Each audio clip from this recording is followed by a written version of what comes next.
तो इंडिया गठबंधन बिखरता दिख रहा है जुड़ने से पहले ही। ममता बनर्जी के बाद अब पंजाब के मुख्यमंत्री भगवंत मान ने भी पंजाब की सभी 13 लोकसभा सीटों पर अकेले लड़ने का ऐलान किया है। भगवंत मान ने आज कहा कि 13 सीटों के लिए 40 नामों पर विचार चल रहा है। हालांकि दिल्ली को लेकर अभी आप का जो स्टैंड है वो स्पष्ट नहीं है। देश में पंजाब बनेगा हीरो। 2024 में लोकसभा चुनाव में आम आदमी पार्टी के पक्ष में 13-0।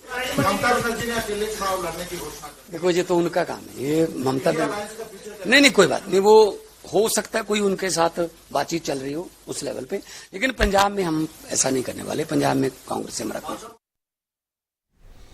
तो पंजाब की सियासत में मान के इस फैसले के बाद क्या सरगर्मियां, इस पर ज्यादा बात करने के लिए हमारे साथ हमारे सहयोगी शरद शर्मा हैं। शरद, ये फैसला भगवंत मान ने किया, अरविंद केजरीवाल ने नहीं। इसका मतलब है कि केजरीवाल का सीधे सीधे एक तरह से निर्देश होगा और उनके निर्देश पर ही ये बात कही होगी। केजरीवाल ने ये बात शायद इसलिए ना कही हो कि इंडिया गठबंधन के कई नेताओं से अभी उन्हें बात करनी है। तो ये बड़ा ऐलान है। इसका सीधा मतलब है कि पंजाब में कांग्रेस आम आदमी पार्टी अलग अलग लड़ेंगी, यानी तिकोना, बल्कि ये कहें कि चौकोना मुकाबला यहां होगा। एक तरफ शिरोमणि अकाली दल भी। बिल्कुल, देखिए असल में सुशील ऐसा है कि आम आदमी पार्टी और कांग्रेस ये दोनों ही इंडिया अलायंस का हिस्सा हैं। कांग्रेस इंडिया अलायंस में सबसे बड़ी पार्टी है। तो जब आम आदमी पार्टी के नेता कांग्रेस के पास गए थे तो तभी ये बात निकल के आई कि, और पहले से भी आ रही थी कि आम आदमी पार्टी की पंजाब यूनिट और कांग्रेस की पंजाब यूनिट ये दोनों ही गठबंधन के पक्ष में नहीं है। और ये दोनों पार्टियों के नेताओं ने इस पर चर्चा की और फिर ये निष्कर्ष निकला, इस बात से सूत्र बताते हैं कि ये निष्कर्ष निकला कि एक तो जो दोनों की स्टेट यूनिट है पंजाब की वो नहीं चाहती, और दूसरा ये पाया गया कि अगर दोनों पार्टियां मिलकर चुनाव लड़ती हैं पंजाब में तो जो विपक्ष का स्पेस है वो कहीं बीजेपी और अकाली दल के पास चला जाएगा और इससे जो है इन दोनों पार्टियों को स्टेट में बढ़ने में मदद मिल सकती है। तो ऐसे में बेहतर यही होगा कि जब दोनों पार्टियां ये मान रही हैं कि या तो आम आदमी पार्टी का वर्चस्व है या फिर मुख्य विपक्षी पार्टी कांग्रेस का वर्चस्व है पंजाब में, तो ऐसे में अलग अलग लड़ लिया जाए पंजाब के लिए। लेकिन जहां तक दिल्ली की बात है तो सूत्र बता रहे हैं कि दिल्ली में आम आदमी पार्टी और कांग्रेस के अलायंस में कोई दिक्कत नजर नहीं आ रही है। दूसरे स्टेट्स को लेकर अभी चर्चा चल रही है, लेकिन दिल्ली में अलायंस होना है ये तय बताया जा रहा है। साथ में एक चीज चंडीगढ़ की है सुशील जी, उसको लेकर आम आदमी पार्टी ये जरूर चाहेगी कि क्योंकि मेयर वहां पर आम आदमी पार्टी अपना बनाने के चक्कर में लगी हुई है। सबसे बड़ी पार्टी 2021 के जो म्युनिसिपल चुनाव थे चंडीगढ़ के, आम आदमी पार्टी सबसे बड़ी पार्टी वहां बनी थी, तो वहां आम आदमी पार्टी जरूर चाहेगी कि कैंडिडेट अपना हो। तो उसको लेकर क्या स्थिति होगी ये अभी साफ नहीं है, लेकिन ये लगभग तय माना जा रहा है कि पंजाब में कांग्रेस और आम आदमी पार्टी अलग अलग चुनाव लड़ेंगी। लेकिन ये तभी तक है जब तक कि कहीं ये नजर नहीं आता कि बीजेपी और अकाली दल कहीं गठबंधन कर रहे हैं। अगर वो गठबंधन करते हैं तो फिर जो है ये भी बात है कि सूरत पंजाब के अंदर बदल सकती है। लेकिन अभी के लिए लगभग तय माना जा रहा है कि गठबंधन पंजाब में नहीं हो रहा है। आम आदमी पार्टी और कांग्रेस दोनों अपने अपने तरीके से अलग अलग चुनाव पंजाब में लड़ेंगी। शरद, ये बड़ा ऐलान है, अरविंद केजरीवाल ने ये ऐलान क्यों नहीं किया? आमतौर पर बड़े ऐलान इस तरह के वो खुद करते हैं। देखिए क्योंकि मामला केवल पंजाब का था और क्योंकि मुख्यमंत्री क्योंकि पंजाब उनके जिम्मे है, तो इसलिए पंजाब के मुख्यमंत्री लगातार ये पहले भी बोलते आए हैं। आज ये बात तो नहीं है कि वो 13 सीटें जीतने की बात कर रहे हैं, 13 सीटें लड़ने की बात कर रहे हैं, लेकिन हाँ पहली बार ऑन रिकॉर्ड ये बात जरूर कही है कि 13 की 13 सीटों के लिए उन्होंने उम्मीदवार शॉर्टलिस्ट कर लिए हैं और 13 की 13 सीटों पर जो है वो सर्वे करवा रहे हैं। तो केवल पंजाब तक ये बात सीमित की गई है। अरविंद केजरीवाल जब बोलेंगे तो हमें ये मानना चाहिए कि वो पूरी पार्टी के लिए और जहां जहां पार्टी का जनाधार है, चाहे वो दिल्ली है, पंजाब है, गुजरात है, गोवा है या और आम आदमी पार्टी हरियाणा में लड़ने की भी कोशिश कर रही है, तो जब वो बोलेंगे संभवतः ये बिल्कुल आखिरी वर्ड होगा जब वो बोलेंगे, और इसका मतलब ये होगा कि यही आखिरी लकीर है, यही आखिर में कांग्रेस के साथ तय हुआ है। लेकिन जब तक नहीं होता तब तक के लिए फिलहाल आम आदमी पार्टी और कांग्रेस दोनों ही पंजाब में खुले तौर पर अब ये कह रहे हैं कि हम सभी सीटों पर चुनाव लड़ेंगे। तो ये एक अंडरस्टैंडिंग के तहत ही हो रहा है कि आपस में बातचीत भी है और ये तय भी है कि अलग अलग लड़ना है, लेकिन गठबंधन फिर भी है जो आगे आने वाले समय में इस बताया जा रहा है, सूत्र बता रहे हैं कि इसकी घोषणा होगी, चर्चा चल रही है। बहुत बहुत शुक्रिया शरद इस पूरी जानकारी के लिए। तो पंजाब में स्थिति अब स्पष्ट हो गई है, कांग्रेस और आम आदमी पार्टी अलग चुनाव लड़ेंगे और ये देखना है कि इसका असर इंडिया गठबंधन में बाकी जो राज्य हैं उन पर क्या पड़ेगा, खासतौर पर जहां आप दावा कर रही है जैसे दिल्ली। और उधर पश्चिम बंगाल से भी इंडिया गठबंधन के लिए बुरी खबर है। पश्चिम बंगाल की मुख्यमंत्री और तृणमूल कांग्रेस की अध्यक्ष ममता बनर्जी ने ऐलान कर दिया है कि वो अकेले ही लोकसभा चुनाव लड़ेंगी, उनकी पार्टी अकेले लड़ेगी। और आज उन्होंने कहा कि कांग्रेस के साथ मेरा कोई रिश्ता नहीं है। यह भी कहा कि गठबंधन का फैसला चुनाव के बाद लेंगे। तो साफ है कि उनके इस बयान से बंगाल के आने वाले दिनों की जो राजनीति है उसकी दिशा स्पष्ट हो गई है।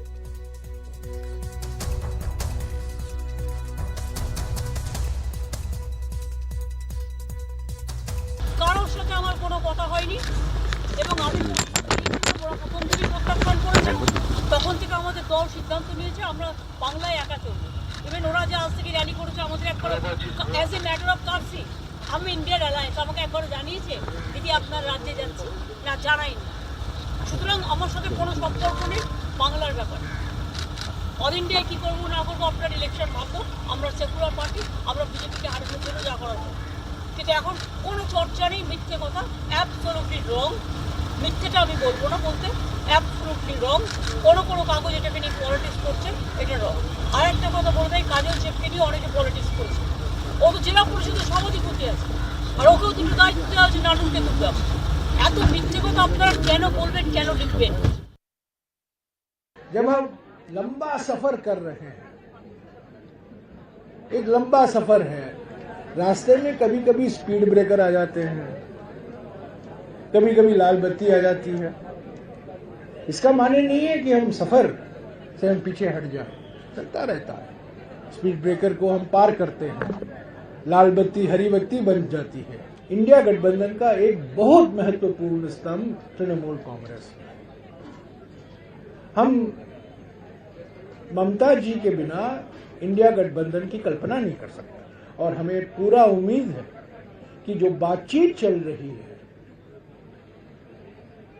वो कुछ ना कुछ एक मध्य का रास्ता निकाला जाएगा और इंडिया गठबंधन भी पश्चिम बंगाल में इंडिया गठबंधन के रूप में चुनाव लड़ेंगे और सभी पार्टियों का सहयोग होगा उसमें। तो बंगाल में ममता बनर्जी के इस फैसले के बाद इंडिया गठबंधन के जो बाकी सहयोगी दल हैं उनका क्या कहना है और बीजेपी इस मसले पर क्या कह रही है, ये भी सुनते हैं। हो सकता है वो बयान एक विशेष परिस्थिति में दिया गया हो, उस पर कार्रवाई होगी, उस पर चर्चा होगी और अगर कहीं कुछ अंतर्विरोध है तो उसको रिजॉल्व करने का नाम भी तो गठबंधन होता है ना। ये तो होना ही था ना, ये तो होना ही था, इसमें कोई आशा तो है नहीं। उन्होंने तोड़ा या तोड़ने की बात करी, बाकी लोग कह रहे हैं। जब स्वार्थ का गठबंधन बनता है, जब अपॉर्चुनिस्टिक अवसरवाद का गठबंधन बनता है, जिसका ना कोई नेता है, ना कोई नीति है, ना कोई नीयत है और कोई वैकेंसी भी नहीं है, कांग्रेस का वजूद नहीं बचा है। कांग्रेस के पास वोट नहीं बचा, ऐठ वही है, पीएम हमारा ही आदमी बनेगा। तो क्षेत्रीय दल ये सवाल उठाते हैं और सही उठाते हैं कि आपका मार्केट वैल्यू क्या है। और पश्चिम बंगाल में ममता बनर्जी के इस ऐलान के बाद कि उनकी पार्टी अकेले ही चुनाव लड़ेगी, इसमें यह भी साफ है कि सीपीएम के साथ भी वो नहीं लड़ेंगे। तो इस सब पर ज्यादा जानकारी दे रहे हैं हमारे सहयोगी सौरभ गुप्ता। देखिए, पश्चिम बंगाल में इंडिया गठबंधन खत्म, ये आप जरूर कह सकते हैं। हालांकि देखिए, कांग्रेस और लेफ्ट की एक अलायंस है। अब इसे आप अगर इंडिया अलायंस मानना चाहते हैं तो जरूर कांग्रेस और लेफ्ट का अलायंस को आप इंडिया अलायंस का हिस्सा मान सकते हैं। लेकिन कांग्रेस और तृणमूल का जो अलायंस है वो खत्म हो गया है। और अगर आप बात करें पश्चिम बंगाल में, वो लार्जेस्ट पार्टनर तृणमूल है। तो तृणमूल अगर लार्जेस्ट पार्टनर है और वो निकल जाते हैं, जैसे ममता बनर्जी अपने बयान में कहा कि हमारा कांग्रेस के साथ कोई रिश्ता नहीं है, पश्चिम बंगाल में हम अकेले लड़ेंगे, राष्ट्रीय स्तर पर हम देखेंगे चुनाव के बाद क्या पोजीशन है और उस वक्त तय करेंगे।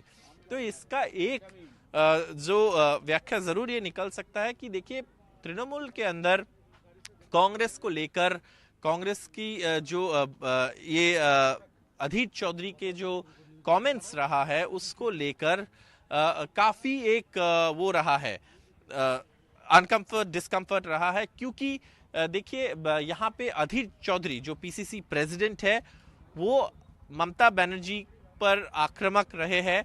और कल जब राहुल गांधी कहा कि देखिए हमारे बातचीत चल रहे हैं, हम उम्मीद करते हैं कि इसमें कोई सल्यूशन निकलेंगे, कोई कंक्लूजन आएगा और ममता बनर्जी के साथ हमारा पर्सनल और कांग्रेस पार्टी का अच्छा रिश्ता है, उसी वक्त स्टेट कांग्रेस प्रेसिडेंट अधीर चौधरी बिल्कुल विपरीत बयान देते हैं। कहते हैं ममता बनर्जी अवसरवादी नेता है और वो बीजेपी के साथ इस चुनाव को बांटना चाहते हैं। तो ये जो कांग्रेस के भीतर जो एक जो ओपिनियन का जो दो ओपिनियन दिखाई दे रहा था, इसको लेकर तृणमूल में आज तक तो काफी रिस्ट्रेन था, लेकिन अब मान के आप चल सकते हैं कि पश्चिम बंगाल में तो अलायंस तृणमूल के साथ खत्म। ये सीटों को लेकर अब तक सहमति नहीं बन पाई थी, लेकिन सीटों को लेकर सहमति तब बनते जब बातचीत होते और दोनों दल के वरिष्ठ नेता एक साथ बैठ के बातें करती है। तो नेगोशिएशन की बात होती है चुनाव के पहले। कांग्रेस सीटें मांग रहे थे ज्यादा, तृणमूल देने के लिए सीटें उतना तैयार नहीं है और साफ तरीके से कह दिया था उतना सीट तो हम आपको नहीं देंगे। लेकिन ये तो नेगोशिएशन जब होता है पॉलिटिकल अलायंस में, हम इतना चाहते हैं आप उतना हमें दे दो, नहीं हम इतना देंगे आप इतना ले लो, ये नेगोशिएशन होता है। लेकिन यहाँ पे नेगोशिएशन का जो माहौल होनी चाहिए वही तैयार नहीं हुआ। और उसके बाद तो इसीलिए जैसे हमारे साथी सुनील प्रभु कह रहे थे कि ये होने वाला था, लेकिन अब ममता बनर्जी ने ऐलान कर दिया पश्चिम बंगाल में तृणमूल अकेले लड़ेंगे और इससे सबसे ज्यादा फायदा बीजेपी को होगा। बीजेपी जरूर इस बात से खुश होंगे। तो ये थी बंगाल की राजनीति। उधर पंजाब की सियासत का भी हमने ताज़ा हाल आपको बताया। आपने कहा वो अकेले सभी 13 लोकसभा सीटों पर चुनाव लड़ेगी। हमारे साथ हमारे सहयोगी मोहम्मद गजाली हैं चंडीगढ़ से। मोहम्मद गजाली, ये बताइए कि इस फैसले के बाद अब पंजाब की राजनीति में अगले कुछ दिन में क्या होने जा रहा है? क्या ये चौतरफा मुकाबला होने जा रहा है पंजाब में? जी देखिए, अभी भी मैं समझता हूं कि इसको फाइनल ना समझा जाए। हालांकि पंजाब में कांग्रेस हो या आम आदमी पार्टी हो, दोनों ही पार्टियां जो है सेंट्रल कमांड, जो हाई कमांड जिसको हम लोग कहते हैं, उससे बहुत ज़्यादा कंट्रोल्ड होती हैं। हालांकि मुख्यमंत्री भगवंत मान ने आज ये तो कह दिया कि हमने 13 सीटों के लिए सर्वे भी करा लिया कि कौन सा उम्मीदवार होगा, पंजाब में कोई अलायंस नहीं होगा, आम आदमी पार्टी 13 की 13 सीट पे लड़ेगी भी और जीतेगी भी। यही बात जो है अरविंद केजरीवाल पिछले साल जब पंजाब का दौरा कर रहे थे तब उन्होंने बड़ी बड़ी रैलियों में भी कही थी। हालांकि दूसरी तरफ दिल्ली में उन्हीं की मीटिंग, खड़गे हों या कांग्रेस के और दीगर नेता हों, उनके साथ मीटिंग भी चलती थी और ये नैरेटिव पंजाब में उनके लोकल लीडर्स या वो खुद भी रखते थे।